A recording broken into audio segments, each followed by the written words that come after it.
Hola, les voy a hablar sobre las operaciones y procesos unitarios. Y bueno, estos son cualquier proceso de transformación, separación o purificación. Tales operaciones y procesos unitarios se insertan en diferentes procesos industriales, manteniendo sus principios básicos, aunque su dinámica y la corriente de materiales varían en cada proceso. La caracterización de los procesos y operaciones unitarias permite entender, entre otras cosas, la lógica de la generación de residuos de manera integrada a los procesos industriales. En los diferentes procesos de producción se presenta la necesidad de mezclar sustancias, de separar los componentes de una mezcla y de compactar o fraccionar los sólidos. Dentro del amplio campo de las separaciones hay dos grandes grupos. El primero es el de las separaciones disfuncionales, que son realizadas con cambios de fases y transporte de materia de una fase a otra.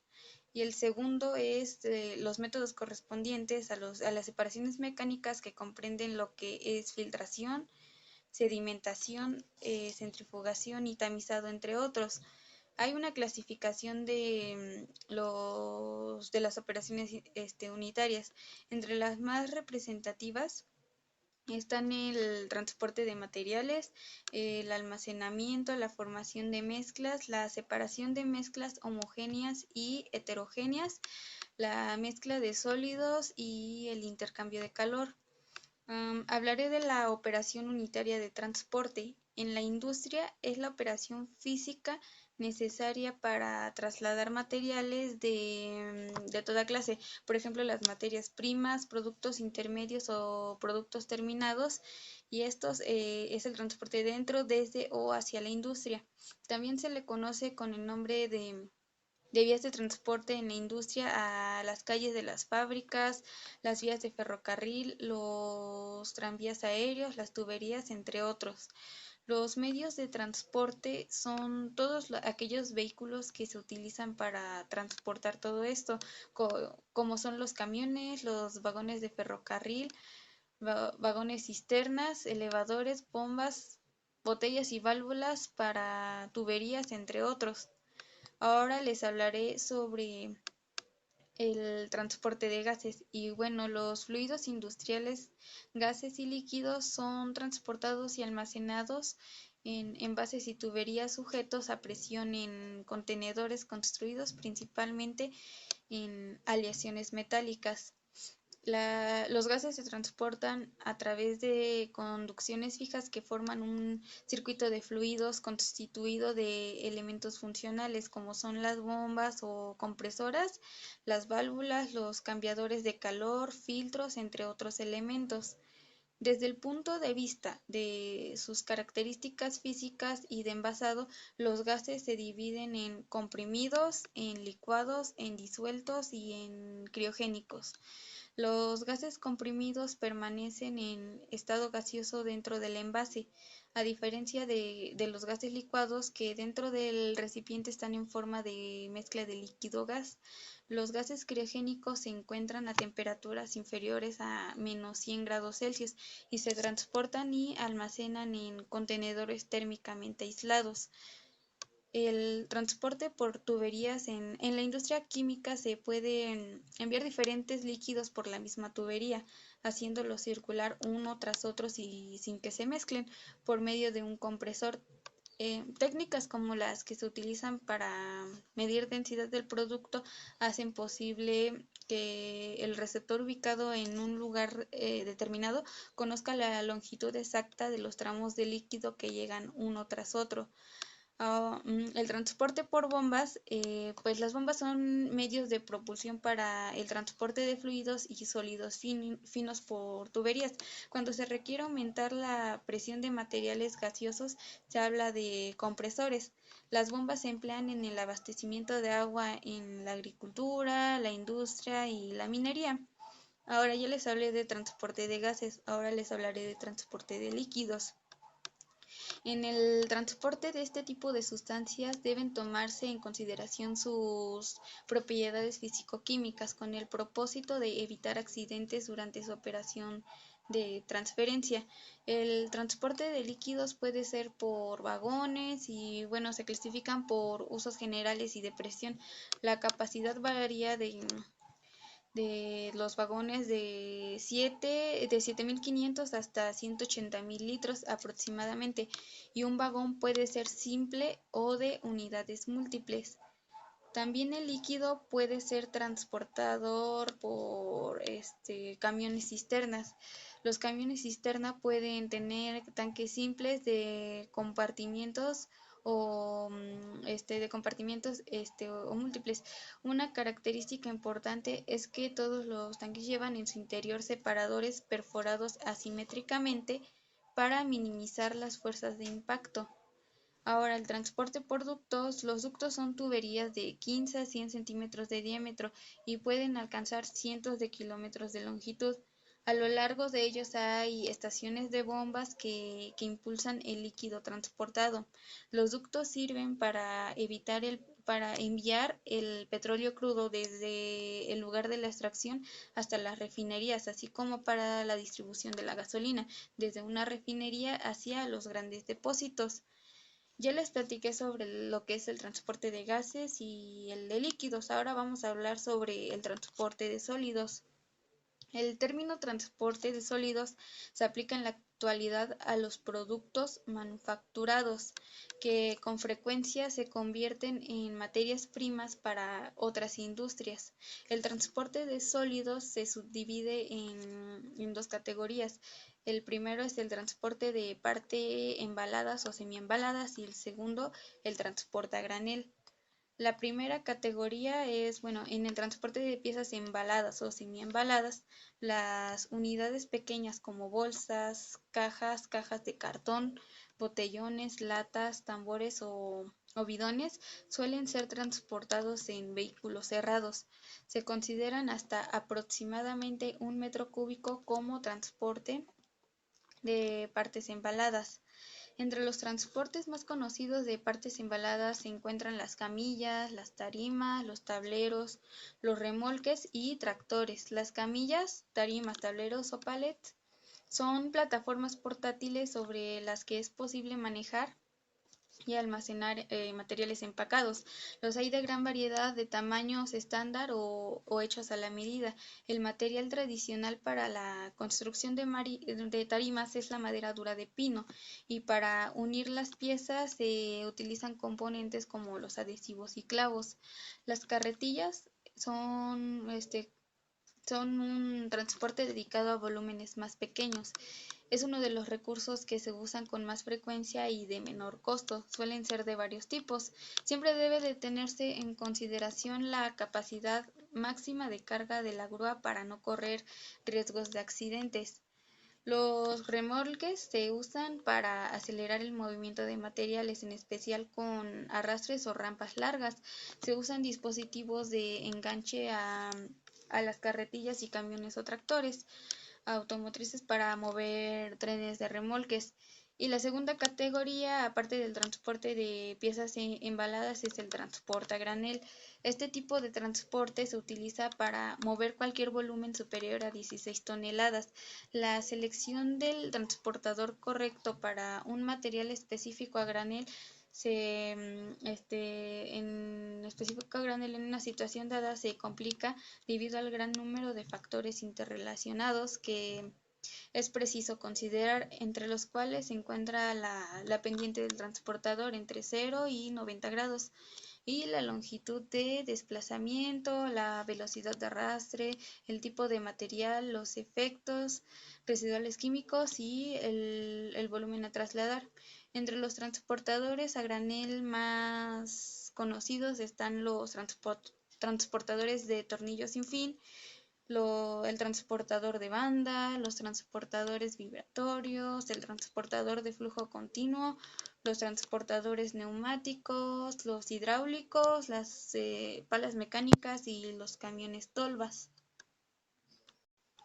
Bien, ahora les hablaré sobre el ciclo termodinámico. Y bueno, un ciclo termodinámico es una serie de procesos que devuelven a un sistema su estado inicial, lo que significa que sus propiedades de estado como la presión, el volumen y la temperatura vuelven a ser las mismas. Estos ciclos son fundamentales para dispositivos como motores, refrigeradores y centrales eléctricas y se basan en la transferencia de calor y trabajo en el sistema y su entorno. Ahora veremos cómo resolver un problema de ciclo termodinámico. Tenemos que en la Ciudad de México se tienen 45 moles de CO2. El CO2 es el dióxido de carbono en un recipiente a condiciones estándar de presión y temperatura y se somete a una serie de procesos representados en el diagrama. Entonces miramos el diagrama y podemos ver que del 1 al 2 es un proceso isobárico porque tiene una presión constante y del estado 3 al 4 es isométrico por tener un volumen constante. Bien, ahora tenemos nuestra tabla para irla llenando. En la tabla tenemos lo que es el estado, lo que es la presión, lo que es el volumen, lo que es temperatura y moles y masa. Y bueno, le pondremos los datos que ya tenemos. El problema dice que tenemos presión y temperatura estándar. Entonces en el estado 1 ponemos que tenemos una presión de una atmósfera y en temperatura 298 Kelvin. Y por ser isobárico de 1 a 2, en el 2 también ponemos una presión de una atmósfera. En el estado 2, de acuerdo al diagrama, tenemos que tiene un volumen de 2120.55 litros y 1000 litros equivalen a un metro cúbico. Entonces, haciendo una conversión, tenemos que el volumen 2 va a ser igual a 2.12055 metros cúbicos. Y ahora en el estado 3 tenemos en el diagrama que su presión es igual a 0.3 atmósferas. También pondremos nuestro número de moles, que como dice el problema son 45 moles. Ahora haciendo la conversión, tenemos la conversión de moles a masa se hace con esta fórmula que es mol. El mol es igual a la masa entre el peso molecular y despejando para la masa queda como masa es igual a peso molecular por el número de moles. Entonces, sustituyendo, tenemos que 45 moles de dióxido de carbono equivale a 1980 gramos. Y ahora eso lo ponemos igual en la tabla. Ahora, para el dato de volumen ocuparemos la fórmula de gases ideales que es esta. Aquí la R es una constante y de acuerdo a los datos que tenemos usaremos una de las diferentes que hay. En este caso usaremos esta ya que tenemos los datos y es la de 82.057 por 10 a la menos 3 metros cúbicos por atmósferas entre kilomol por Kelvin. Solo tendríamos que convertir nuestros moles a kilomol, quedando como 0.045 kilomol. Ahora de la fórmula que ya les había mostrado vamos a despejar el volumen y quedaría de esta forma. Sustituyendo queda como volumen es igual a 82.057 por 10 a la menos 3 metros cúbicos por atmósfera entre kilomol por Kelvin. Entonces, por Kelvin, por todo eso, por, bueno, nuestra constante R, por la temperatura, que es 298 Kelvin, por nuestros moles, que es 0.045 kilomol, y todo eso entre una atmósfera, que es nuestra presión 1, da como resultado el 1.1003 metros cúbicos. Ponemos eso en nuestra tabla. Ahora en el estado 2 ya tenemos presión y volumen. Para sacar la temperatura usamos la misma fórmula y la despejamos. Entonces quedaría así. Y sustituyendo queda como la temperatura 2 es igual a una atmósfera por 2.12055 metros cúbicos entre nuestra constante R por nuestros moles, que son 0.045 kilomol. Entonces la temperatura 2 es 574.27 Kelvin. Ahora, para el estado 3 ya tenemos nuestro estado 1 y nuestro estado 2. Ahora, en el estado 3 no se puede ocupar gases ideales porque es un proceso adiabático. del estado 2 al 3. Entonces usaremos una fórmula para el proceso adiabático, la cual es esta. En el estado 3 sacaremos primero el volumen, entonces de la fórmula vamos a despejar al volumen y quedaría así. Sustituimos valores y sería que el volumen 3 es igual a una atmósfera por 2.20055 metros cúbicos, esto elevado a la 1.4 entre 0.3 atmósferas, que es nuestra presión 3, y todo elevado a la 1 entre 1.4. Entonces el volumen 3 es igual a 5.011 metros cúbicos. Para sacar la temperatura usaremos esta fórmula. Entonces, despejamos para la temperatura 3 y sustituimos los valores. Tenemos que temperatura 3 va a ser igual a 2.2055 metros cúbicos entre 5.011 metros cúbicos. El resultado elevado a la 1.4 menos 1 por 574.27 Kelvin. Entonces nuestra temperatura 3 es igual a 407.12 Kelvin. Ahora ya solo nos falta el estado 4. En volumen pondremos 5.01 metros cúbicos, porque de acuerdo a nuestro diagrama, el volumen 3 es igual al volumen 4 por ser un proceso isométrico. Isométrico es que pues es un volumen constante. Aquí también usaremos la fórmula para proceso adiabático y despejaremos para la presión 4. Sustituyendo nuestros valores nos queda que la presión 4 es igual a una atmósfera por 1.1003 metros cúbicos elevado a la 1.4 entre 5.01 metros cúbicos a la 1.4 y la presión 4 entonces es igual a 0.11 atmósferas. Y para la temperatura 4 vamos a despejar la fórmula y sustituimos. Temperatura 4 es igual a 1.1003 metros cúbicos entre 5.01 metros cúbicos elevado a la 1.4 menos 1 por 298 Kelvin. Entonces nuestra temperatura 4 es igual a 162.51 Kelvin.